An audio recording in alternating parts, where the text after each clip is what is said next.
అంటే హిందూ మతం గొప్పది, హిందూ మతం గొప్పది అంటున్నాం గదా! హిందూ మతం ఎందుకు వ్యాపించట్లేదు? వాళ్ళు మాత్రం శరవేగంగా వ్యాపించేస్తున్నారు అనేది నాకున్న ఒక సందేహానుమానాస్పదం. ఏంటసలు? హిందూ మతం గొప్పది, అది వాస్తవం. ప్రపంచ దేశాలకు ఇప్పటికే తెలిసిపోయింది. యెస్. రెండవది, హిందువులకే హిందూ మతం గురించి సరిగ్గా తెలియదు. హ్మ్. చాలా తేలిగ్గా తీసుకుంటారు. కరెక్ట్. హిందూ మత గ్రంథాలను చదవరు, అవును. చదివినా అర్థం చేసుకోరు. తమాషా ఏమంటే, హిందూ మతం ఇతర మతాలను ఎప్పుడు ద్వేషించరు. అవును. ఇతర మతాలను, చిహ్నాలను కానీ దేవతలను కానీ విమర్శించలే. మత మార్పిళ్లకు పాల్పడలే. అవును. మతాన్ని విస్తరించాలని ఎలాంటి ప్రయత్నం చేయలే. అవును. హిందూ మతం భారతదేశం అన్ని మతాలను ఆహ్వానించింది, ఆదరించింది, ఆతిథ్యం ఇచ్చింది. ఈ విషయాలను ఈ తరం వారు చాలా తేలిగ్గా తీసుకుంటున్నారు. అవును.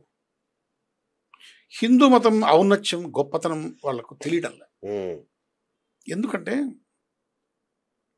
హిందూ మతం గొప్పతనం ఎక్కడ తెలుస్తుందిరా అంటే, ఇతర మతాలను మనం మనతో సమానంగా ఎప్పుడైతే గౌరవించామో అప్పుడే హిందూ మతం గొప్పతనం తెలిసిపోయింది. అది. హ్మ్. మనల్ని ఉద్దేశించే మతాలకు కూడా మన గొప్పతనం తెలుసు. హ్మ్. ఓకే. కానీ దురదృష్టవశాత్తు వాళ్ళ మత పెద్దల ఆజ్ఞానుసారం వాళ్ళు హిందూ మతాన్ని విమర్శించడం, హ్మ్. అగౌరవపరచడం, అవమానించడం లాంటివి చేస్తున్నారు. అవును. ఇది చాలా బాధాకరం. చాలా ఈ బాధాకరం. తరం ఈ విషయాలన్నింటినీ చాలా బాగా గమనించి హిందూ మతం గొప్పతనాన్ని, ఔన్నత్యాన్ని భుజాలకెత్తుకొని ప్రపంచానికి చాటి చెప్పగలగాల్సినటువంటి పరిస్థితి ఎంతైనా ఉంది. ఆ బాధ్యత వాళ్ళ మీద ఉంది. యెస్. హ్మ్. తప్పదు. ఓకే. కానీ యువతరం మాత్రం అర్థం చేసుకోలేకపోతుంది. చేసుకోవడం. హ్మ్.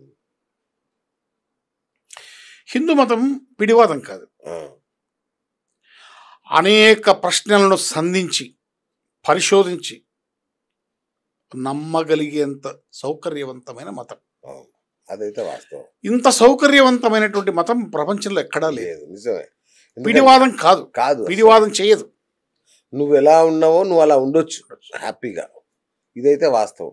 మిగతా మతాల్లాగా నిర్బంధంగా కొన్ని ఆంక్షలు ఇట్లాంటివి ఏవి ఉండవు ఈ ఏమి లేవు. మతంలో. అదే నాకు అర్థం కాలేదు. నువ్వు పరిశోధించు, ప్రశ్నించు, అవును. ప్రశ్నలు సంధించు, ఓకే. సమాధానాలు రాబట్టుకో. దాని తర్వాతనే ఈ మతాన్ని ప్రేమించాలనా లేదా నీకు తెలుస్తుంది. అసలు ఈ మతం అంటేనే ఏమో అర్థం చేసుకోకుండా, ఈ మత గ్రంథాలను చదవకుండా ఈ మతాన్ని నువ్వు తేలిగ్గా తీసుకుంటే ఎట్లా? కరెక్ట్. చాలా తప్పు. అవును. సరే అన్నగారు. మరి అలాంటి గొప్ప దేశమైన మన భారతదేశం దీన్ని ఎలా నిర్వచిస్తారు అసలు మీరు? భారతదేశం ఒక అద్భుతమైన మార్మిక ప్రదేశం. అనేక ఆధ్యాత్మిక ప్రశ్నలకు సమాధానాలు దొరికే ఏకైక దేశం భారతదేశం. ఓకే. అనేకమైనటువంటి దేశ ప్రజలకు ఆధ్యాత్మిక సమస్యలను పరిష్కరించగలిగి ప్రశ్నలకు సమాధానం లభించే ఏకైక దేశం భారతదేశం. హ్మ్. భారతదేశంలోనే చక్రవర్తిని పక్కన పెట్టి భిక్షగాన్ని గౌరవించేటువంటి దేశం. హ్మ్. హ్మ్. హ్మ్. సూపర్. అశోకుడు, గౌతమ బుద్ధుడు లాంటి చక్రవర్తులు తమ సమస్తాన్ని వదిలేసి, త్యాగం చేసి, భిక్షమెత్తుకొని భౌతీ భిక్షాందేహి మాత అనగలిగినటువంటి ఏకైక దేశం భారతదేశం. హ్మ్.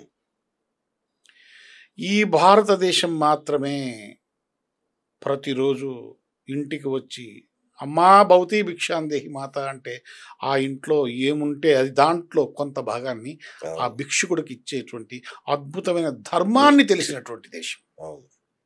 ఏ మతంలో ఏ ఇంటికి ప్రతిరోజు పోయి అడిగితే వేయరు. వేయరు. ఈ హైందవ సంప్రదాయంలో, ఈ సనాతన ధర్మంలో నీకున్న దాంట్లో కొంత తీసి ఇవ్వమని చెప్పింది. దాన్ని మనం అద్భుతంగా పాటిస్తున్నాం. అవును. ఇది చాలు ఈ సనాతన ధర్మంలో హైందవం యొక్క గొప్పతనం చాటు చెప్పడానికి. హ్మ్. ఇక్కడ ఒక్క చిన్న విషయం ఏంటంటే, రైట్. భారతదేశంలో 3% మంది హిందువులు బలవంతంగా మత మార్పులు చేయబడ్డారు. ఓకే. 3% మంది ఈ జనాభాలో ఆ!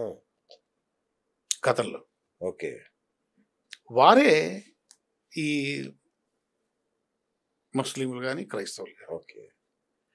30,000 ఆలయాలు ధ్వంసం చేయబడ్డాయి. హ్మ్. అయినా ఈ సనాతన ధర్మం ఇన్ని ఆటుపోట్లను ఎదుర్కొని ఈ రోజు కూడా నిలబడింది. ఇన్ని వేల సంవత్సరాలకు కూడా నిలబడింది. హ్మ్. అంటే హిందూ మతం యొక్క సారం, గొప్పతనం ప్రపంచానికి తెలియజేయాల్సిన బాధ్యత ఈ తరానికి ఉంది. కరెక్టే అన్నయ్య. కానీ ప్రపంచంలో ప్రతి దేశం ఏదో ఒక మతాన్ని ఆశ్రయించింది. ఒక్క భారతదేశం మాత్రం అంటే కొన్ని దేశాలతో పాటు సెక్యులరిజాన్ని తీసుకుంది. దీనివల్ల హిందుత్వానికి మేలు జరిగిందనుకోవాలా? కీడు జరిగిందనుకోవాలా? భయంకరమైన కీడు జరిగింది కదా! ఎంత అన్యాయం అసలు. ఎందుకంటే ఎమర్జెన్సీ సమయంలో ఇందిరాగాంధీ గారు వామపక్షాల సహాయంతో